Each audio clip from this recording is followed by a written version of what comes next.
Queridos irmãos, agora nós vamos dar sequência no vídeo 706.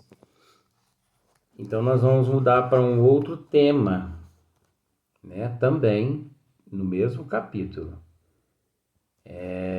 Nos encontramos na 10ª página, vai até a 18ª página. Né? Então, ainda falta 8 páginas para a gente terminar esse capítulo, para depois nós voltarmos para o Livro dos Espíritos. Mas é gostoso assim, né? Porque aí a gente vai aprendendo um pouquinho mais e você aprende, assim, que você tenha em mente de que quando você lê algo, quando você vê algo escrito, procure pesquisar a respeito daquilo. Entendeu? Então, por exemplo, quando você ouvir a frase assim, onipresente, você pensa assim, onipresente? Mas o que significa? Isso é Deus, né? O que é onipresente? Você não pode se contentar só com esse nome, onipresente, não, gente. Aí você estuda, aí você aprende que onipresente é aquilo que está em toda parte. Então, Deus é onipresente. Veja bem, Deus é o único onipresente, porque só Ele pode, nos universos e em todas as dimensões, Ele pode estar em tudo ao mesmo tempo. Não é verdade?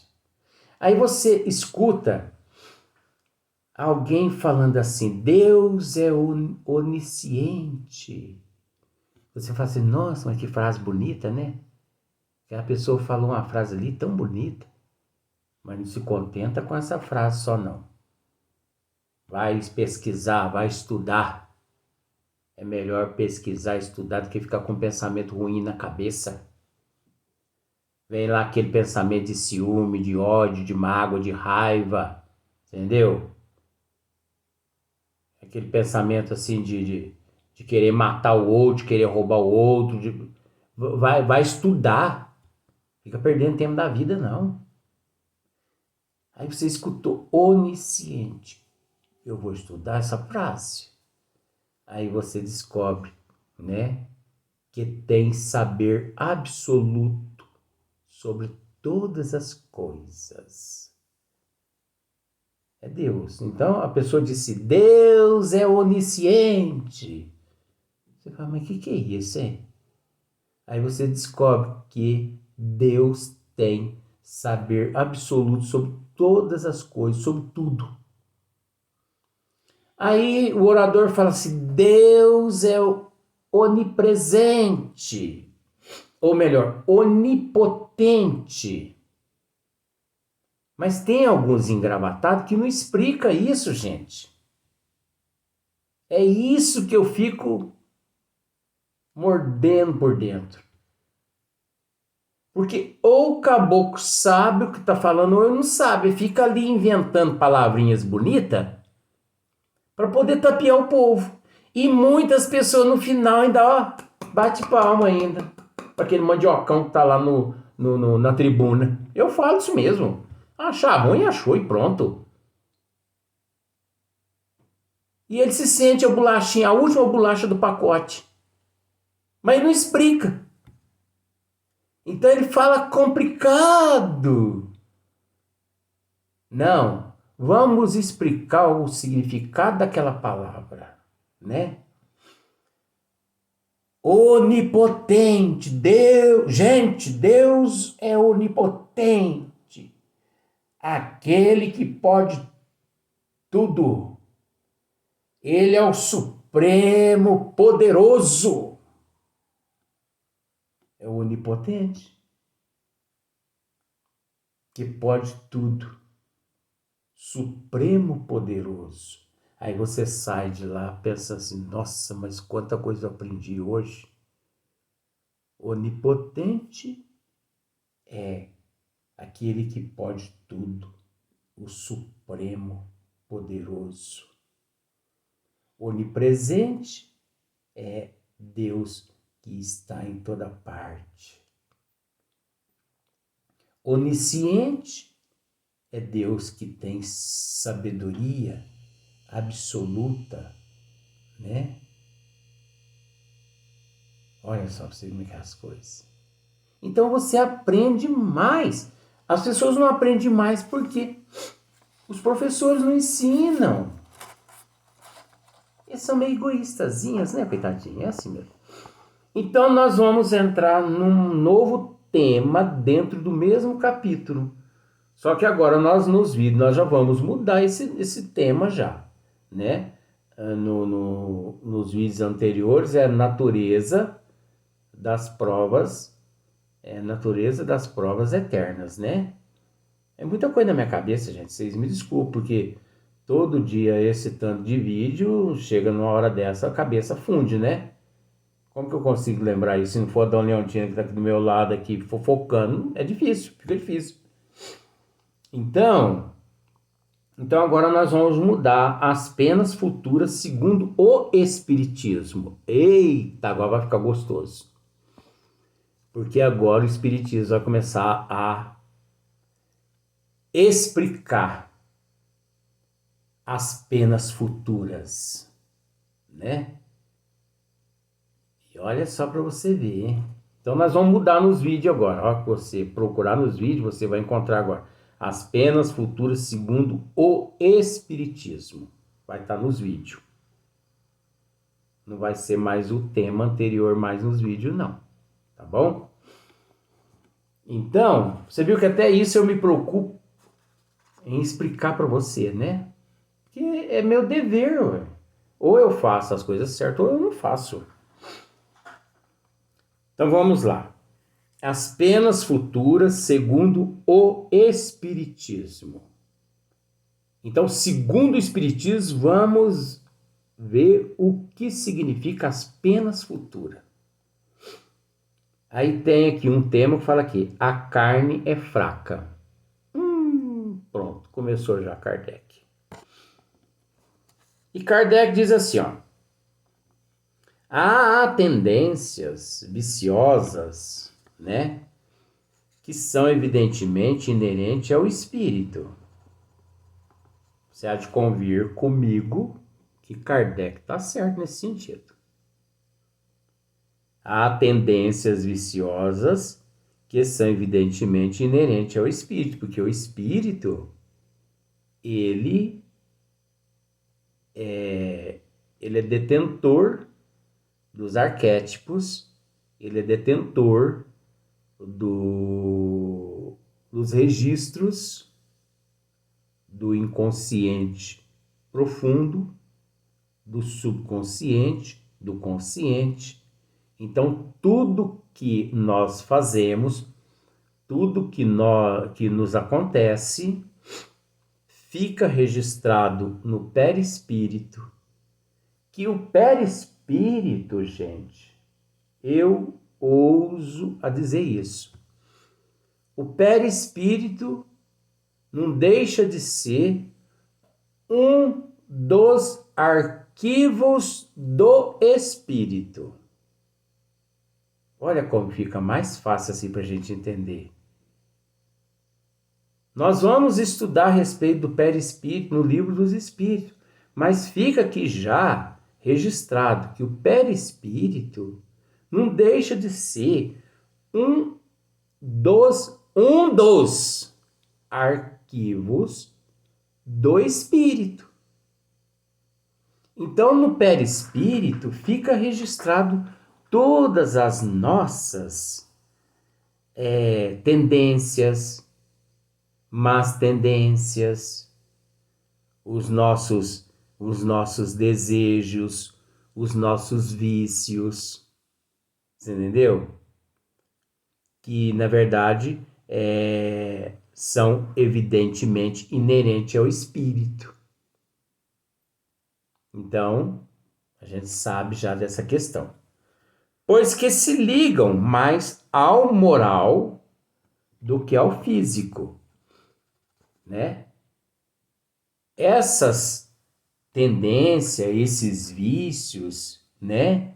Que evidentemente inerente ao espírito, pois que se ligam mais ao moral do que ao físico.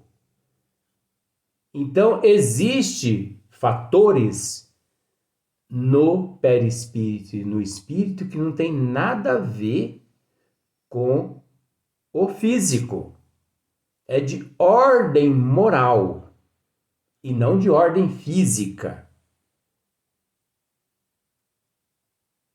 E tem pessoas que, às vezes, ele, mesmo dizendo ter um certo conhecimento, ele não consegue separar o joio do trigo neste momento.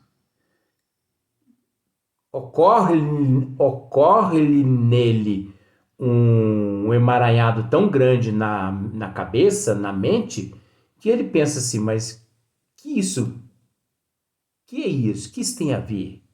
Então, olha só. Outras parecem antes resultar do organismo e por isso acredita-se que acarretam menos responsabilidade. Então, existe tendências viciosas, né, inerente aos espíritos, pois que se ligam mais ao moral do que ao físico na nossa existência. Como existe também outras que parecem antes resultar do organismo físico e por isso acredita-se que acarretam menos responsabilidade. Olha só para você ver como são as coisas. Como o processo é relativo e é complexo. É relativo e é complexo. Tais são as predisposições à cólera, à preguiça, à sensualidade, etc. Então, olha só para você ver. Tais são as predisposições. Então, nós sabemos que as predisposições, elas já são, assim, tendências do espírito, né? Do lado moral, do lado espiritual. Essas predisposições. Mas veja bem, existem predisposições que também são do lado, como está escrito aqui, do organismo. Predisposições do organismo. Então, por isso que existe oh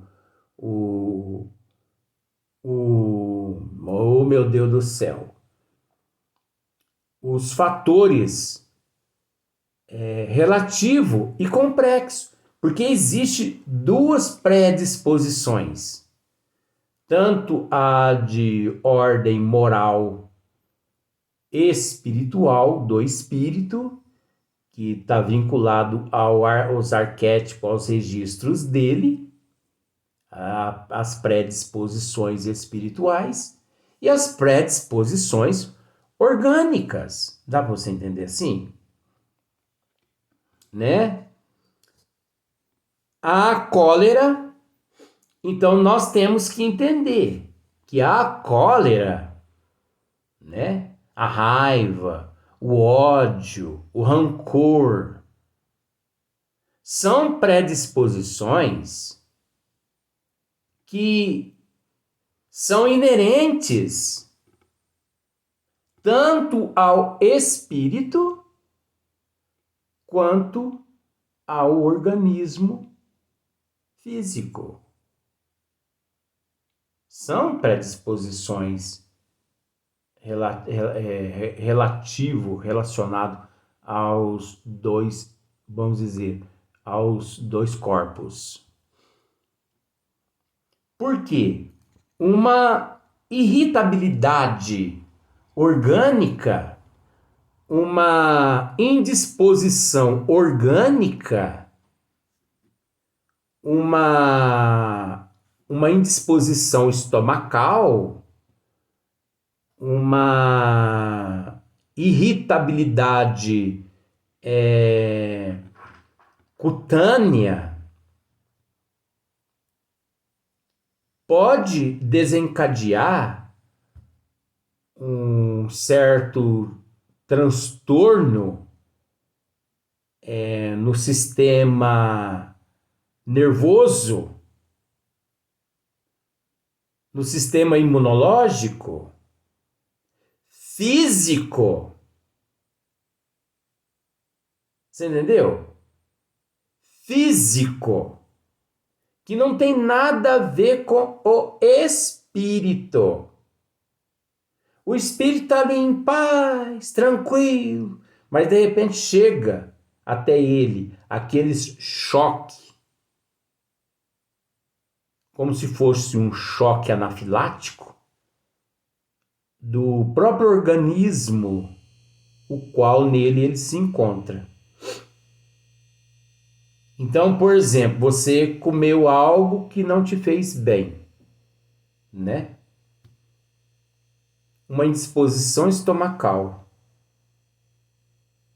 te cria uma certa irritabilidade estomacal, irrita a tua úlcera abdominal, né?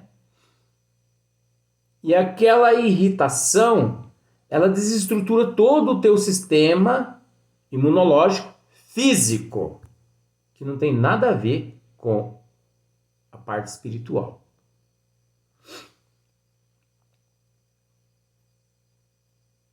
Só que o espírito encontra-se num estado assim de vulnerabilidade tão grande, tadinho, porque não ora, não vigia, não policia, né? Tá difícil o assunto? Não tá difícil, gente. Raciocina para você ver. Que o espírito, ele acaba entrando na jogada das reações, das toxinas que ele está recebendo do corpo físico. Porque eu não sei se você sabe, o sistema nervoso, tem pessoas que dizem assim, nossa, mas a pessoa, o sistema nervoso dela é alterado, né?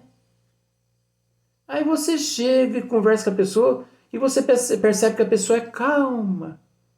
Mas a outra pessoa disse que o sistema nervoso dela é alterado.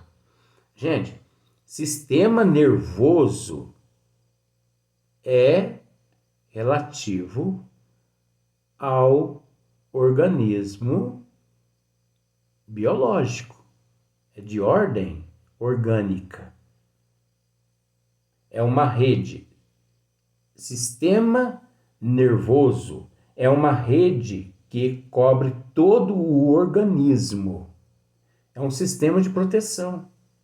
Então, sistema nervoso desestruturado é porque muita irritabilidade orgânica ou até espiritual chega até aquela rede nervosa e a danifica. E é onde a pessoa ou espiritualmente ou materialmente, entra num estado de irritação, de irritabilidade. Então é preciso muita coerência nesse momento, porque às vezes a pessoa chega à casa espírita, ó eu mexendo na casa espírita de novo. Não sei, parece que eu gosto de mexer com esse povo. Mas por quê? Eu vejo tanta coisa errada no meio espírita e eu vou falar mesmo. Se eu fosse lá de dentro do catolicismo, gente, olha, eu ia derrubar o Papa do poder. É brincadeira, mas é um estudo. Eu não estou brincando com essa questão, não. Eu ia lutar pelo catolicismo. Agora, se os católicos não lutam pelo catolicismo, é porque é problema deles. Mas eu luto pelo espiritismo. Eu luto pela doutrina espírita. Eu tento mostrar o lado certo dessa ciência aqui na Terra, que os tontos aqui ainda não conseguiram mostrar. Tá. A pessoa chega na casa espírita, ele chega à casa espírita, ele não chega na casa, ele chega à casa espírita e ele crama ali uma certa irritabilidade em determinadas áreas do corpo. Aí tem presidente de casa espírita, que eu já presenciei isso, gente. Ele fala assim, nossa senhora. E começa a passar a mão no braço assim. Aí você fala para aquele, por exemplo, que é isso? Nossa, você tá tão pesado, você tá tão carregado que, ó. Eu tô arrepiado de fluido. Isso é carga negativa que você tá com ela? Nossa senhora! Senta aqui, senta aqui. Gente, isso é tudo mistificação. Isso é tudo mistificação, isso é tudo palhaçada. Não é assim que funcionam as coisas no espiritismo sério. Disciplina, disciplina, disciplina. Emmanuel ensinou ao Chico Xavier. Não é necessidade nada desses esparramatórios, essa palhaçada. Isso é tudo que a gente vê no circo. Então você quer ver essa palhaçada, você vai no circo que você vê isso. E se você não quiser ir no circo, você assiste esses vídeos aqui. Você quer também essas palhaçadas também. Porque aqui, além de você aprender alguma coisa, você ainda vê comédia também. Né? Mas é tudo comédia do bem. Aí a pessoa recebe um passe ali, tal, transfere espírito para lá, espírito para cá, espírito para lá, espírito para cá. Tudo mentira. E é lógico que ali existe uma certa hipnose de energia. A pessoa se sente assim mais ou menos melhor, né? Até tonteado. E a pessoa volta para casa do mesmo jeito que entrou na casa espírita. Por quê? Porque o problema dele é uma úlcera gástrica que está próximo a romper o tecido e está prejudicando vários órgãos do corpo físico e está afetando o sistema nervoso. Mas sistema nervoso é uma coisa. Agora, a pessoa mal-humorada é outra coisa. Então, quando você ouvir dizer assim, quando você ouvir alguma pessoa dizendo assim, fulano é mal-humorado, é nervoso, aí sim tá tratando de uma qualidade negativa da pessoa. Porque sistema nervoso é uma coisa. Agora, pessoa desequilibrada, pessoa alterada, pessoa mal-humorada é outra coisa. Se você conversa com uma pessoa que possui sistema nervoso desestruturado, você tem a impressão que você está conversando com um santo. Pessoa calma, ali, alegre, satisfeita, mas ela tem aquele transtorno, é uma doença. Mas se você vai conversar com uma pessoa nervosa, e outra coisa, a pessoa nervosa, 99% das pessoas nervosas, numa análise médica, o sistema nervoso dela é ótimo. As más tendências dos desequilíbrios neurológicos, psicológicos, emocionais é que leva a ela àquele desequilíbrio daquelas energias que descarrilha-se por todo o organismo físico, desestruturando o, o metabolismo e todas essas outras áreas. Então a gente precisa separar uma coisa da outra. Então, uma pessoa nervosa, desequilibrada, é uma coisa. Pessoa com problema no sistema nervoso desequilibrado é outra coisa. Pessoa com problema no sistema nervoso não é pessoa nervosa. Pessoa nervosa, pessoa irritada é uma coisa. Pessoa com desequilíbrio no sistema nervoso é uma outra coisa. Pessoa obsidiada é outra coisa. Pessoa sob influência de obsessor é outra coisa. Pessoa sob influência das trevas é outra coisa. O que muitas pessoas não sabem separar o joio do trigo, lamentavelmente. Mas nós vamos voltar no próximo vídeo para a sequência.